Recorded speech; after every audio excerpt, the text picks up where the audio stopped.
Good morning बच्चों। आज हम कक्षा 8 की हिंदी की पुस्तक रुनझुन के दूसरे अध्याय हार की जीत शीर्षक पाठ को पढ़ेंगे।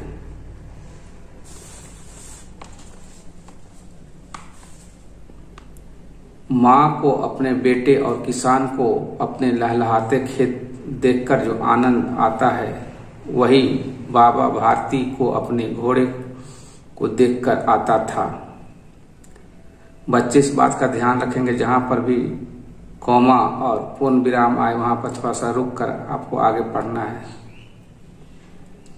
भगवत भजन से जो समय बचता वह घोड़े को अर्पण हो जाता।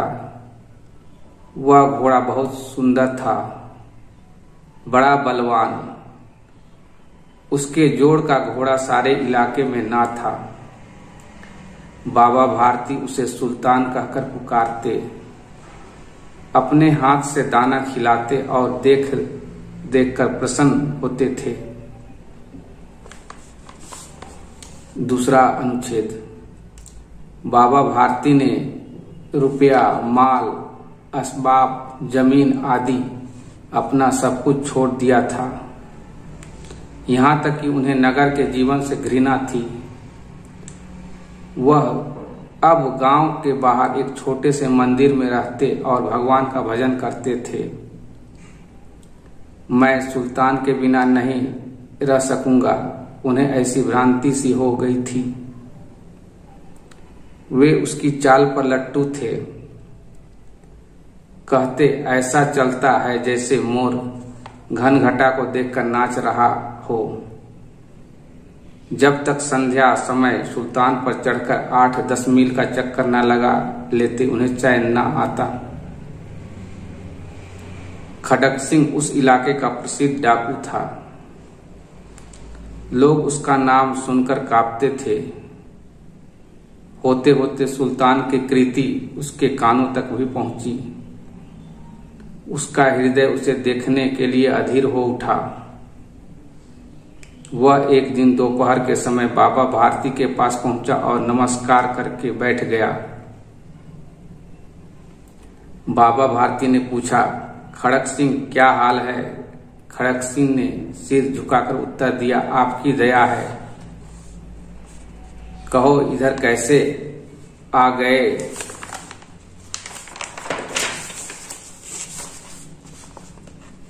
सुल्तान की चाह खींच लाई। विचित्र जानवर है, उसे देखोगे तो प्रसन्न हो जाओगे। मैंने भी बड़ी प्रशंसा सुनी है। उसकी चाल तुम्हारा मन मोह लेगी। कहते हैं देखने में भी बड़ा सुंदर है। क्या कहना, जो उसे एक बार देख लेता है उसके हृदय पर उसकी छवि अंकित हो जाती है। बहुत दिनों से मन में अभिलाषा थी, आज उपस्थित हो सका हूं। बाबा भारती और खड़क सिंह अस्तबल में पहुंचे। बाबा भारती ने घोड़ा दिखाया घमंड से। खड़क सिंह ने घोड़ा को देखा आश्चर्य से। उसने सैकड़ों घोड़े देखे थे, परंतु ऐसा बांका घोड़ा उसकी आंखों से कभी ना गुजरा था।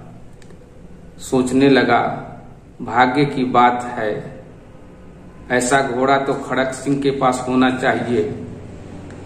इस साधु को ऐसी चीजों से क्या लाभ? कुछ देर तक आश्चर्य से चुपचाप खड़ा रहा।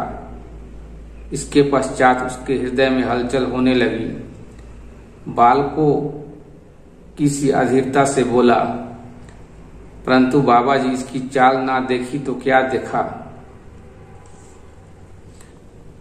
दूसरे के मुख से सुल्तान की प्रशंसा सुनने के लिए उसका हृदय अधीर हो गया। घोड़े को खोलकर बाहर ले गए। घोड़ा वायु वेग से उड़ने लगा। उसकी चाल को देखकर हृदय खड़क सिंह के हृदय पर सांप लौट गया। वह डाकू था और जो वस्तु उसे पसंद आ जाए उस पर अपना अधिकार समझता था। उसके पास बाहुबल था और आदमी भी। जाते जाते उसने कहा, बाबा जी, मैं यह घोड़ा आपके पास ना रहने दूंगा। बाबा भारती डर गए। अब उन्हें रात को नींद ना आती। सारी रात अस्तबल में कटने लगी। प्रति क्षण खड़क सिंह का भय लगा रहता। इसी तरह कई मास बीत गए, पर वह न आया।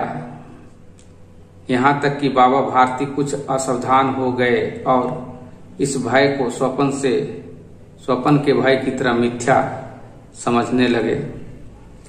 बच्चों, आज हम इतना ही पढ़ेंगे, आगे हम दूसरे दिन पढ़ेंगे। अब हम देखते हैं इस पाठ में आने वाले कुछ कठिन शब्द, जिसका शब्दार्थ हम लोग जानेंगे और बच्चे उन शब्दार्थों को याद करने की कोशिश करेंगे। पहला जो इस पाठ में शब्द आया है वो है भगवत भजन, जिसका अर्थ होता है भगवान की आराधना। अगर बच्चे अपना नोट्स बनाना चाहते हैं तो वे भी कठिन शब्दों के अर्थ अपनी कॉपी में लिख सकते हैं।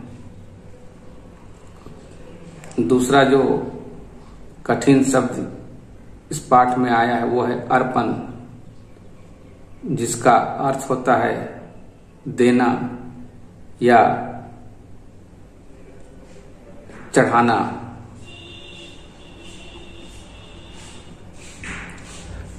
आगे जो शब्द आया है वो है इलाका, जिसका अर्थ होता है क्षेत्र।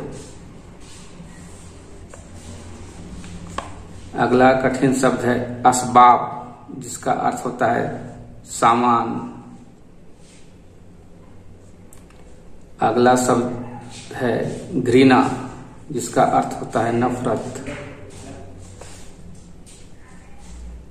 इसी तरह आगे और जो शब्द आया है वो है भ्रांति सी, जिसका अर्थ होता है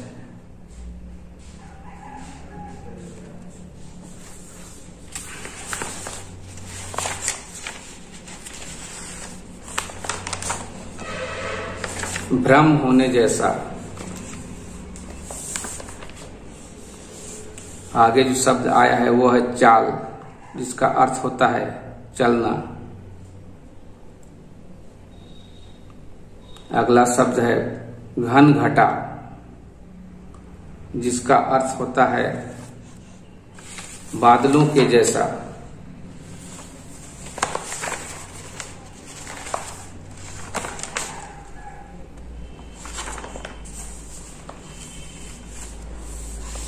आगे जो शब्द आया है वो है संध्या, जिसका अर्थ होता है शाम।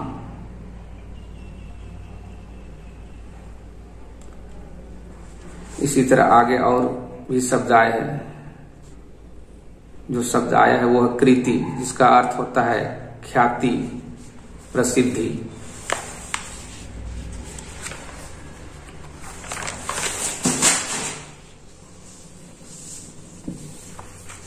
आगे जो शब्द आया है वो है प्रशंसा, जिसका अर्थ होता है ख्याति।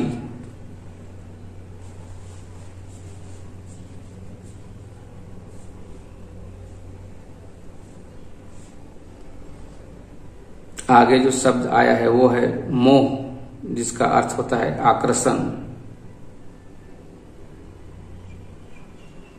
इसी तरह अगला जो शब्द आया है वो है छवि, जिसका अर्थ होता है चित्र।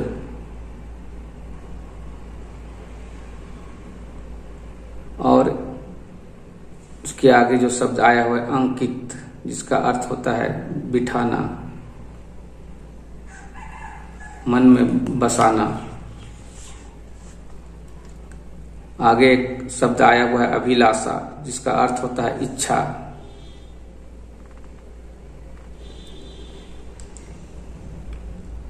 इसके बाद जो शब्द आया है वो है अस्तबल, जिसका अर्थ होता है घोड़े रखने की जगह।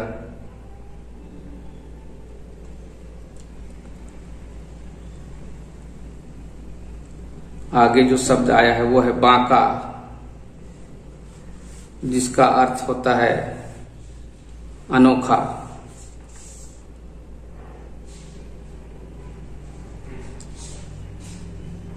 इसके आगे जो शब्द आया है वो है हलचल, जिसका अर्थ होता है घबराहट।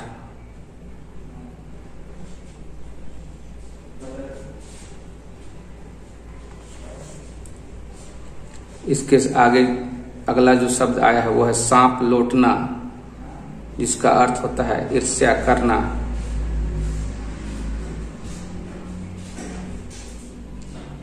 इसके बाद का जो शब्द है वो है बाहुबल, जिसका अर्थ होता है भुजा की ताकत।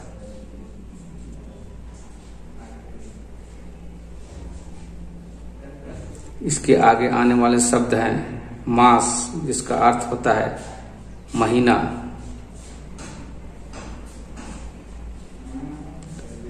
इसके आगे जो शब्द आया है वो है मिथ्या, जिसका अर्थ होता है झूठ।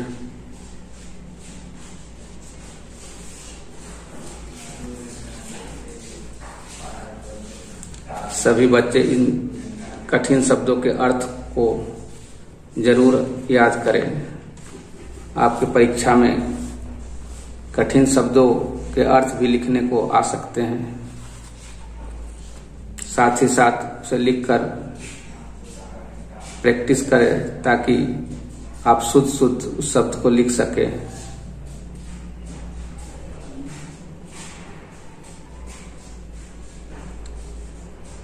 आज के लिए बस इतना ही।